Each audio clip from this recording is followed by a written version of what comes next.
Salut tout le monde. Du coup, ce soir, on se retrouve à nouveau pour une urbex mélangée à une enquête paranormale. On va visiter quelques lieux, on va pas rester sur un seul lieu parce qu'on a plusieurs adresses en tête. Donc là, on est arrivé sur notre premier lieu qui est, bon, on avoue, ça a l'air d'être un peu en ruine, donc je suis pas sûr qu'on va y rester très longtemps. Mais voilà, l'objectif, c'est tout simplement de découvrir les lieux, de voir un peu quelle est l'énergie qui s'en dégage. On a encore une fois le matériel. Cette fois, je suis accompagné de mon nouveau compagnon d'urbex qui s'appelle Neil. Enfin, nouveau. Compagnon de longue date, j'ai envie de dire. L'objectif à terme, c'est d'essayer de trouver un endroit où se dégage une forte énergie dans laquelle on pourrait peut-être réussir à capter quelque chose. Hein. Encore une fois, comme d'habitude, on arrive un peu bredouille et on voit qu'est-ce qu'on arrive à faire, si on obtient des réponses, si on n'en obtient pas, si on trouve des informations sur les lieux. Ce serait fantastique. En tout cas, les lieux ont l'air vraiment très très cool. Celui-ci, un tout petit peu décevant, mais je pense que les autres ne devraient pas nous décevoir. En tout cas, on découvrira tout ça ensemble. On va explorer ce premier lieu, déjà. Et voilà, on va voir. Donc cet endroit, il me semble que c'était un EHPAD. Voilà, c'est toutes les infos que j'ai sur ce lieu. C'est un EHPAD, mais qui visiblement est abandonné depuis très longtemps. Parce qu'au vu de l'état des murs, c'est pas fameux. On n'a même pas fait gaffe, hein. S'il faut, il y a des gens à l'intérieur qui squattent, qui dorment. C'est vrai, c'est très vrai. Après là, c'était vraiment extrêmement calme. Là, ça a été scotché cet endroit. Je crois que c'est l'endroit qui nous mène vers le bâtiment de l'extérieur qui semble être le plus proche. Oh! Il y a visiblement des gens qui ont forcé l'entrée. Bah, écoute, c'est pas mal vide et tagué. C'est dommage hein, parce que sans tag, tu vois, ce genre de couloir avec les portes qui s'ouvrent comme ça et tout, ça aurait pu être sympa. Ouais. Mais là, on n'a vraiment plus aucune trace du passé de ce lieu. Ouais, tout à l'heure, on avait une discussion sur les énergies, la mémoire des lieux, qu'est-ce qui fait qu'un lieu continue de conserver son énergie d'antan. Ouais. Bah là, je trouve qu'on est dans l'exemple exact d'un lieu qui a un peu perdu toute son énergie et qui dégage vraiment rien, quoi. Oh, c'est marrant, là, il y a un petit escalier qui monte. Juste là. Et qui monte. Putain, j'ai cru entendre en vrai. Qui monte juste là, comme ça. Ouais, petit escalier de service. Ouais, le couloir, il a une petite ambiance quand même, là. Ouais.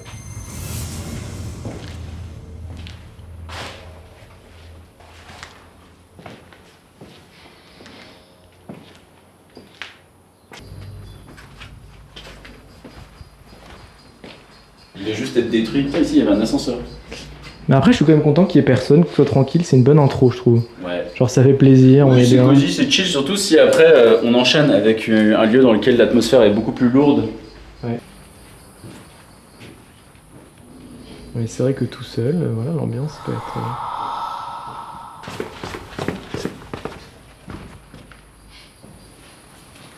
Dernièrement, j'ai trouvé un des rares éléments de présence qu'il y a eu dans ce lieu. Regarde-moi ça. Et ouais, c'est vrai. Vieille structure. Ça, c'est clairement un lit. Un lit d'hôpital. C'est les lits automatiques des hôpitaux. Putain, la pièce glauque un peu. Et que t'as la forêt à côté. Moi, je pense que ça, cette pièce de nuit, c'est vraiment une pièce assez cool. Ouais. Un petit placard. Ouais. On va faire un petit tour, hein. Bah ouais. Et voilà, j'ai repris la caméra en main. Donc on va montrer un endroit que vous n'avez pas encore vu, que nous on a vu en entrant, qui était plutôt sympa parce que c'est là qu'il y avait tout qui était stocké. Et là on a vu qu'il y avait carrément un cercueil. C'est quand même dingue ça. Bon, je pense qu'il n'y a absolument rien dans ce cercueil. On a un coffre. Ça, je trouve que le coffre c'est un peu cool quand même. Il y a écrit quoi dedans? Guirlande. Il y a tout sauveté. Ah si, c'est vraiment des guirlandes, je crois. C'est un petit vélo de l'ancien temps. Il y a quoi d'autre là-dedans d'intéressant? Ah, c'est vraiment un débarras, hein, sinon. On est dans un gros débarras de mairie. C'est neuf en fait, presque, on dirait, c'est bizarre. On peut dire que cet endroit, c'était un peu l'introduction de cette soirée urbex parce que fallait bien qu'on attende que la nuit tombe pour atteindre nos deux autres spots. Regardez-moi cette beauté, une petite pas beau gosse. Écoutez, c'était cet EHPAD ou maison de retraite, on ne sait pas exactement ce que c'était. On a vu que c'était maison de retraite à assistance médicalisée, donc un EHPAD, j'imagine. Et voilà ce qu'il en reste. Et nous, on va tranquillement rebrousser chemin pour se mettre en piste et attaquer le lourd. Attaquer du lourd, attaquer les lieux dans lesquels on a particulièrement envie de faire de la chasse aux fantômes. Qui soit intact. Exactement, en espérant que ce soit intact et accessible. Enfin bref, on se reparle de tout ça de l'autre côté. Après avoir visité cette EHPAD dont il ne restait plus grand chose à voir, on reprend la voiture pour nous diriger vers notre deuxième destination. Il s'agit d'une maison dans laquelle un horrible drame s'est déroulé il y a quelques années de cela.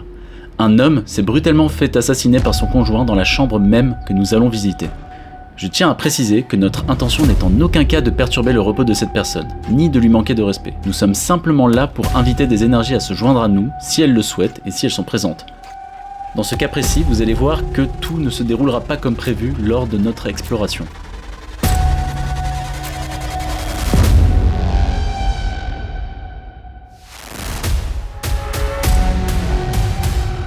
Ok, du coup on est enfin arrivé sur notre deuxième lieu d'exploration. Donc là c'est une dinguerie, on vient juste de traverser la porte d'entrée et le lieu il est hyper préservé. On a aperçu encore un peu le mobilier et c'est ici qu'on va tenter de mener une enquête paranormale. Le lieu est hyper fort, déjà rien qu'en entrant on a une pression de fou. J'ai juste qu'une hâte là, c'est qu'on rentre et qu'on observe, donc on va faire ça. Là on va directement rentrer, faire un peu notre urbex, découvrir le lieu et très rapidement sortir le matériel pour voir si on arrive là cette fois à faire de l'enquête paranormale. Allez. Ok, ici c'est un peu le débarras. Mais là, quand on tourne sur la droite, on arrive déjà dans cette salle. Il y a un piano. Oh la vache. Waouh. Oh le piano.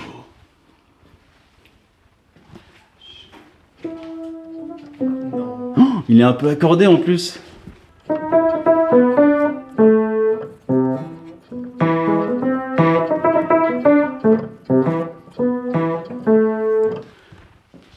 Regarde sur le sol, regarde.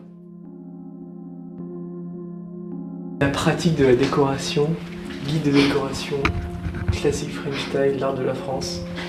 C'est c'est horrible, regarde à quelle page il est ouvert ce livre. Un jardin.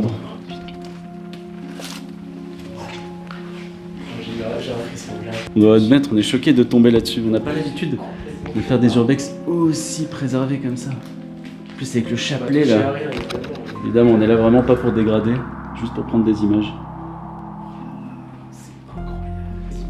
C'est dingue. Je suis choqué. Et c'est quoi ça? Avis de contravention? C'est même pas pour. C'est de quelle année? 2014. Regarde le nom. Et c'est le nom du mec, du coup c'est une contravention qu'il avait eue à l'époque. C'est littéralement ça. Putain, c'est glauque. Là c'est un peu. Il y a beaucoup de roses. Et puis ça, on se demande un peu ce que c'est aussi, je sais pas tellement. Il y a beaucoup d'objets qui sont liés. Magnifique. La maison était incroyable. Aucun tag. Regardez ces murs. Aucun tag. C'est magnifique.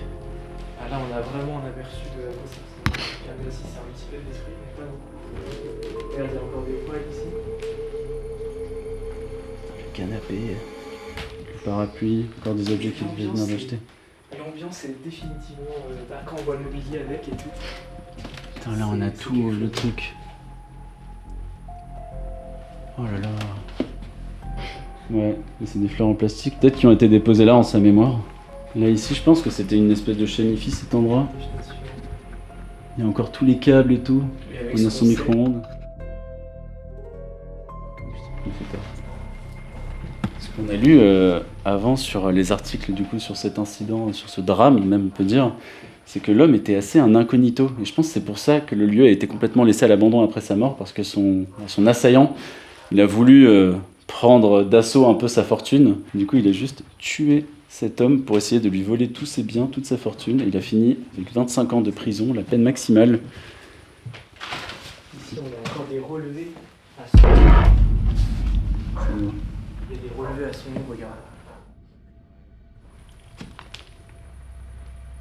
Avec quoi? Je vois cheminée, référence client. Okay. On va regarder un peu l'étage.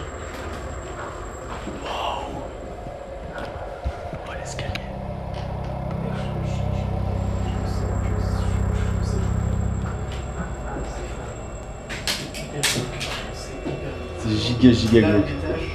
Oh mon Dieu.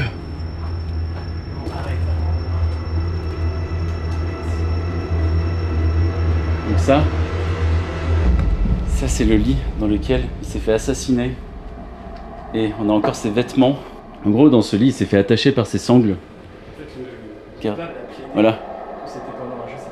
Le coupable a dit que c'était pendant un jeu sexuel et du coup, il a été attaché avec des sangles de SM et il s'est fait assassiner. Il a été retrouvé dans ce lit.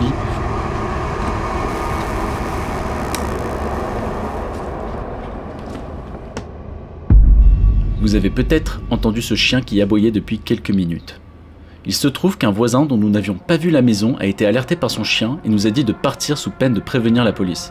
Nous étions tellement plongés dans notre exploration que nous n'avions même pas prêté attention à ce chien. Nous allons donc rester en retrait un moment afin de retenter notre chance un peu plus tard. Cependant, cette attente nous a permis de prendre du recul sur cette situation. Et nous avons décidé qu'il était peut-être malvenu de mener une enquête paranormale compte tenu des faits récents qui habitent encore ce lieu. On choisit donc de revenir dans la maison avec le minimum d'éclairage pour ne pas alerter le voisin et continuons notre exploration.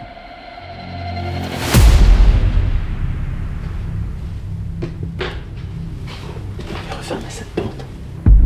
Non, cette porte, je pense qu'elle se fermait toute seule. Je crois, oui. Ah, putain,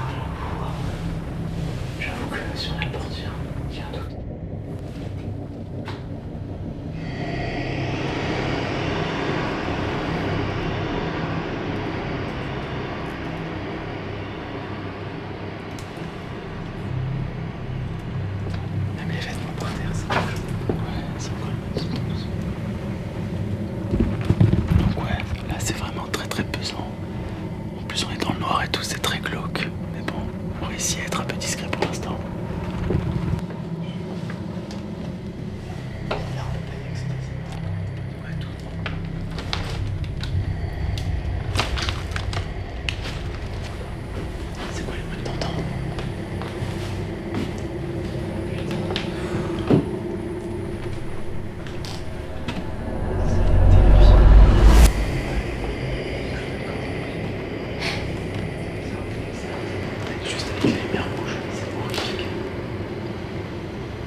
La luminosité étant ce qu'elle est, les images ne sont malheureusement pas de très bonne qualité. Je trouve néanmoins que la lumière rouge apporte une certaine ambiance qui n'est pas pour me déplaire. On va continuer de déambuler dans la maison en essayant d'explorer le maximum de pièces sans se faire remarquer. Le dernier étage étant beaucoup trop exposé à cause de ses fenêtres ouvertes, on décidera de ne pas s'y éterniser.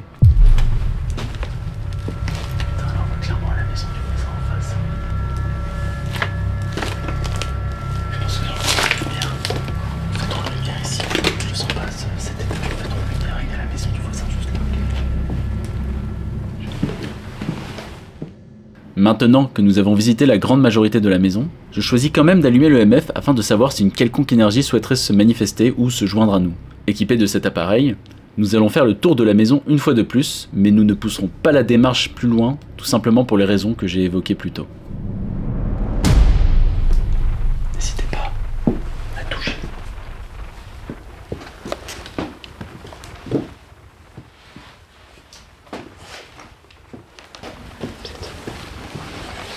On va redescendre en bas, on est peut-être plus discret en bas. Je réitère ma question.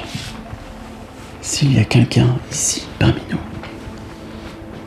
qu'il active le MF, qui le touche, juste touchez le MF. On a juste envie d'avoir une simple preuve de votre présence.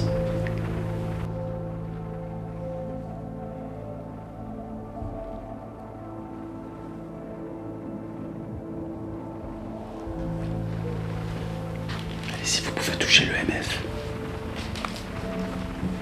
Je prendrai ça comme une validation et on vous laissera en paix.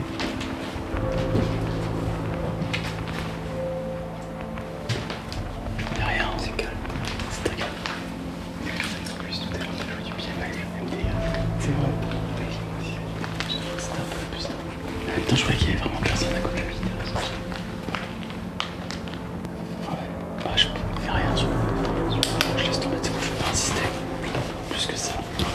C'est vrai, déjà, il a fait une tentative.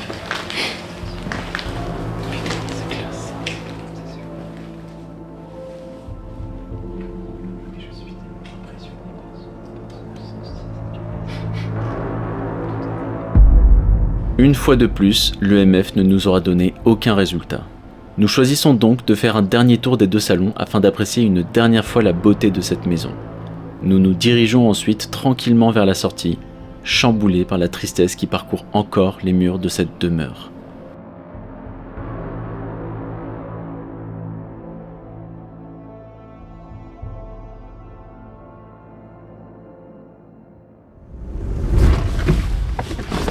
Ok.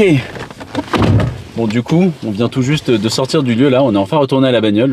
Donc en fait, ce qui s'est passé, ce pourquoi on a fait d'abord une première partie de l'exploration où c'était un peu bruyant, on est arrivé, on doit avouer qu'on est arrivé un peu à pas d'éléphant.